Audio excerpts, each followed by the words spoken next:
și bine v-am regăsit la un nou vlog. Sunt aici cu vara mea, Georgi. Aici cu nelipsitul Eric.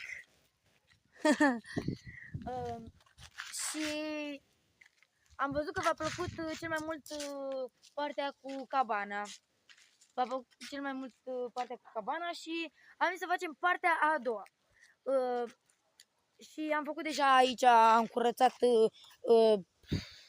frunzele, le-am asortat. Aici sunt alea mari, am stat noi jos pe ele, de-aia e așa turtite.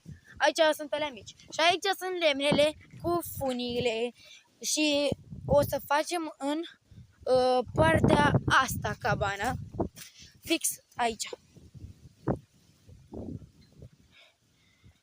Așa. Bate vântul foarte rău. Cred că o să vină și ploaia. Uitați ce nori e acolo. Bine, cred că pe camera nu o să se vadă așa. Stați că nu focalizează. Nu focalizează. În fine, dar este un nor foarte. Au, acum, uite, acum focalizează. Da, foarte norat. Și ce să mai stăm? Hai să dăm drumul la cabană, fiindcă îmi bate destul de rău vântul și mi-e frig. Înainte de a începe cabana, vă rog eu frumos, dați like, subscribe, clopoțel,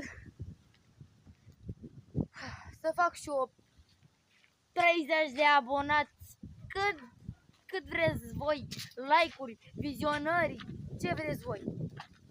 Deci, like și subscribe. Acum vom începe cu... ce bate vântul! Revenim cu upgrade. După ce mai punem acolo. Ce ne punem așa. Că nu pot să filmez. Fiindcă ajută tot. Revenim cu upgrade după ce punem asta. Nu, Eric? Da. Revenim! Am revenit. Cam asta este tot ce am făcut până acum. Mai avem câteva lemne să mai punem așa, așa și așa, ca să țină frunzele, că după aia punem frunze peste și după aia cred că mai punem niște cartoane sub, ca să stăm noi jos. V-am dat un upgrade. Acum mai punem încă una, așa, Georgi. Și legăm cu ațe. Cum am legat și aici, acolo și aici. Și revenim după ce terminăm toată cabana, după ce facem toate astea. Revenim.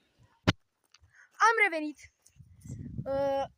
Am terminat de legat astea. Georgi încă leagă acolo. Am legat așa, toate astea.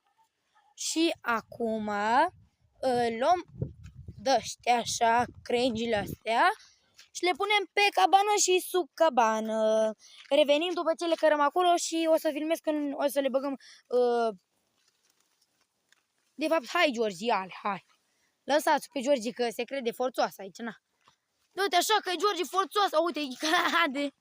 Acolo, bine Georgi, bine. Hai, acum o să ajut și eu. Nu știu unde să pun telefonul, dar tocmai bine că o să revenim. Eu de zile pe Eric, acolo bicicleta mea. Și după ce terminăm această cabană, mergem la biserică. Acum o să opresc și eu, o să ajut pe Georgi. Acolo Eric strânge resturile. O să ajut și eu pe Georgi, revenim cu upgrade după ce este cabana făcută și jos.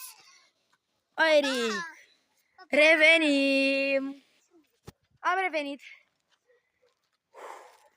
Am fost și am luat niște cutii la o doamnă, bine, care vinde, are magazin. Și cu cutiile le-am băgat jos. Vreți să vedeți cum arată? Vreți să vedeți cum arată? 3, 2, 1 și știu că se vede întunecat, dar nu este așa de întunecat. Ce scuze, dar am revenit, am avut o treabă. Și aici înăuntru am făcut cu cartoane. Cred că nu se vede bine, dar am pus cartoane pe jos. Și așa este cabana. Cam atât a fost și cu acest vlog. Nu uitați să vă abonați, să dați like și clopoțel. V-am pupat, pa, pa! Eric!